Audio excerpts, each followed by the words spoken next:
I think for many years, all of us, including me, would hear and thought that oxytocin was in the serotonergic pathway, that it was about pair bonding and it was about some of these neuromodulators that were more associated with things related to feeling good with what we have in the present moment. That's typically what we think of when we think of the opioid system or the serotonergic system. The dopamine system is really about seeking and reward.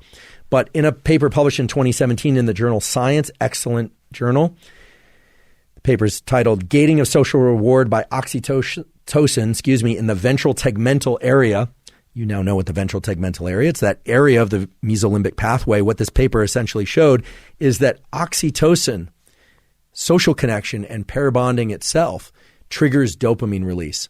And as everyone read this result, we all realized, this makes total sense, that for the evolution of our species, indeed for any species where social connections are important, it's also important to go seek social connections. And so while it's fun to think about pharmacology and underlying neural circuitry and cold water baths and all these different things related to dopamine schedules and reward mechanisms and attaching reward to effort and all the various things that we've talked about today in terms of science and tools and protocols, I'd be remiss if I didn't include description of this result and just emphasize that social connections, close social connections in particular, that evoke oxytocin release. So those are romantic type, those are parent-child type, those are friendship related, and those can even be just friends at a distance related, right? It doesn't actually require skin contact to get oxytocin release.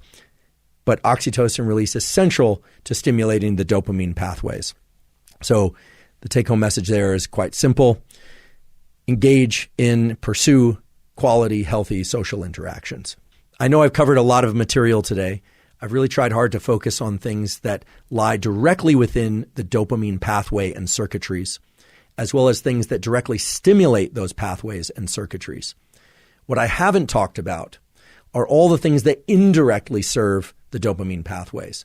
And out there on the internet and indeed in the scientific literature, you will find, for instance, that things like maca root can increase dopamine. Things like the gut microbiome can influence dopamine. And indeed they can, but they do that through indirect mechanisms by creating an environment, a milieu in which dopamine and dopamine circuits can flourish. Maca is a good example of that. It will reduce cortisol and through some indirect pathways related to cortisol can increase dopamine. But it's not a direct increase in dopamine.